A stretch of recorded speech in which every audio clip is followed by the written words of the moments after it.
আমাদের ফায়দা কি এই ব্যাপারে আল্লাহ হাদিস শরীফের মধ্যে বলেন وقال النبي صلى الله عليه وسلم صلاة الجماعة تفضل صلاة الفرد ب27 درجة أو كما قال عليه الصلاة والسلام الله بشرط جناب محمد رسول الله صلى الله عليه وسلم দুনিয়ার মানুষদেরকে বলে দুনিয়ার মানুষ কোন ব্যক্তি যদি জামাতের সাথে নামাজ আদায় করে যে ব্যক্তি জামাতের সাথে নামাজ আদায় করবে ওই ব্যক্তি একাকী নামাজের চাইতে 27 গুণ সওয়াব আল্লাহ তাআলা আমলনামায় দান করবেন সুবহানাল্লাহ। অর্থাৎ কোন ব্যক্তি যদি তার নামাজটা পড়তে সময় দেব আর সেই নামাজটা যদি হয় জামাতের সাথে আল্লাহ বলেন এক রাকাতের বিনিময়ে আল্লাহ তাআলা 27 রাকাত নামাজ পড়ার সব আমলনামায় দান করবেন সুবহানাল্লাহ।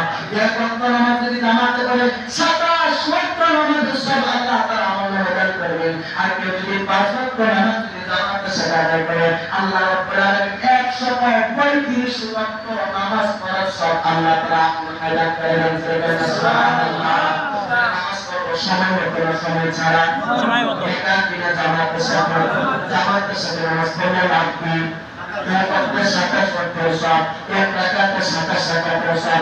এই জন্য মুহতারাম হাজিরিন আরেকটা আমাদের কথা বলি এইভাবে যদি আমরা 5 ওয়াক্ত নামাজ একদিন পড়ি কিন্তু একদিন না এখন আমরা জামাত শুরু করব তখন থেকে পরে জামাত শুরু করতে হবে তাকবীরে উলা থেকে এইভাবে তাকবীরে উলার সাথে একদিন না দুই দিন না এইভাবে যদি আমরা 40 দিন যদি জামাতের সাথে তাকবীরে উলার সাথে আমরা নামাজ আদায় করতে পারি আল্লাহর নবী সরাসরি হাদিস শরীফের মধ্যে ঘোষণা করেছেন وقال النبي صلى الله عليه وسلم من صلى لله 40 يوما في جماعة يدرك التكبيرة الأولى كتب له براءتان وبراءة من النار وبراءة من النفاق আল্লাহ নবী বিশ্বনবী দুনিয়ার মানুষদেরকে ঘোষণা করে দিলেন ও দুনিয়ার মানুষ কেউ যদি একাধারে 40 দিন তাকবীরে উলার সাথে জামাতের সাথে নামাজ আদায় করতে পারে আল্লাহ রাব্বুল আলামিন ওই ব্যক্তিকে দুইটা পুরস্কার দান করবেন সুবহানাল্লাহ।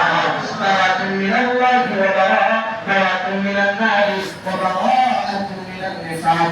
এক নাম্বার পুরস্কার হলো আল্লাহ তাআলা ওই ব্যক্তির নামটাকে জাহান্নাম থেকে প্রত্যান করে জান্নাতি করে দিবেন সুবহানাল্লাহ। ওয়া বারাকাতুন মিনান নিফাক মুনাফিকের কাতার থেকে আল্লাহ তাআলা তার নাম কেটে দিবেন। মুহতারাম হাজিরিন এই হাদিসের ব্যাখ্যায় মিশকাতুল শরীফের আয়াতের মধ্যে মুল্লা আলী কারি রাহমাতুল্লাহি আলাইহি উল্লেখ করেছেন যে মুনাফিকদের কাতার থেকে নাম কেটে দেওয়া হবে বলে মুনাফিকদেরকে যে শাস্তি দেওয়া হবে ইন্নাল মুনাফিকিনা ফি দারকিল আসফালি মিনান নার সবচাইতে ভয়ানক শাস্তি দেওয়া হবে মুনাফিকদেরকে। অর্থাৎ ওই ব্যক্তি যদি 40 দিন যদি জামাতের সাথে তাকবীর ওয়ার সাথে নামাজ আদায় করতে পারে আল্লাহ রাব্বুল আলামিন ওই মুনাফিকদের শাস্তি থেকে আল্লাহ তাআলা ওই ব্যক্তিকে হেফাজত করবেন সুবহানাল্লাহ। এজন্য কারা কারা দিয়েছেন আজকের পর থেকে এখন থেকে আগামী ফজর থেকে 40 দিন একাধারে তাকবীর ওয়ার সাথে নামাজ আদায় করবেন সুবহানাল্লাহ। আল্লাহ আমাদেরকে কবুল মঞ্জুর করুন সকলে আমিন। মুহতারাম হাজিরিন আরেকটা কথা বলি অনেক ইমাম সাহেবের পরিচিত হুজুর সহরের মানুষ আছে আসরের মানুষ আছে মাগরিবের আছে এশারের আছে মাগরিব ফজরের নাই আপনাদের ঠিক আছে।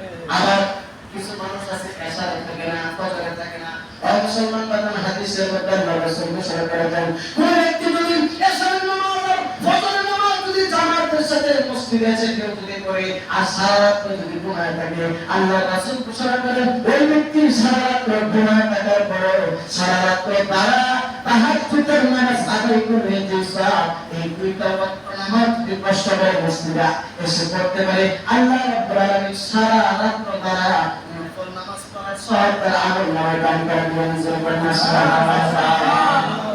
কারা কারা গেছেন মন থেকে অন্তর থেকে ওয়াদা করে নিয়ত কারা কারা গেছেন হুজুর যত কষ্ট হোক এশা এবং ফজরের নামাজ আজকে থেকে জামাতের সাথে আদায় করব আল্লাহ আমাদের কবুল করুন আমিন। আমরা গেছেন ইনশাআল্লাহ আল্লাহর কাছে সবচেয়ে প্রিয় আমল কোনটা? নামাজ। কোনটা? নামাজ। কি কোন নামাজ? সময় মতো পড়া নামাজ আদায় করা কার কাছে প্রিয়? আল্লাহ। সবচেয়ে প্রিয় আমল কোনটা? সময় মতো নামাজ আদায় করা। তাহলে আমরা আমাদের এই বাকি জিন্দেগি দিয়া বাকি সময় দিয়া আর যেন সময় নষ্ট না হয়, আর যেন হেলায় গেলায় আগামীকাল নামাজ পড়বো, আর একটু বয়স হয়ে নামাজ পড়বো, এই কথা যেন আজকের পর থেকে আর না বলি। কারণ মুসলমানদের প্রতিটা সেকেন্ডের দাম কম না বেশি? কম না বেশি?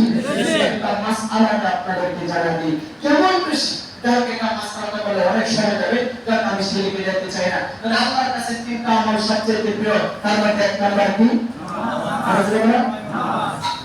সবাইকে নামাজ আদায় করা। এবার আব্দুল্লাহ ইবনে মাসউদ দ্বিতীয়বার সাহাবী নবীজিকে প্রশ্ন করলেন, ইয়া রাসূলুল্লাহ, আল্লাহ ফুরমাইল, তারপরে কোনটা? আল্লাহ রাসূল বললেন, বিলকুল এই পিতামাতার কাছে সদাচরণ করা, নামাজ পড়ার পরে আল্লাহর কাছে সবচেয়ে প্রিয় আমল যেটা সুবহানাল্লাহ।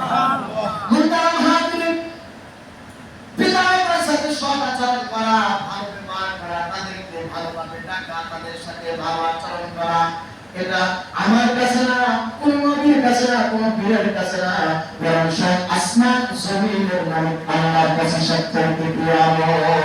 কিন্তু মুহতারাম দেখা যায় দুঃখের বিষয়, অনেক যুবক আছে, অনেক সন্তান আছে, মার সাথে বাবার সাথে অসৎ আচরণ করে, খারাপ আচরণ করে।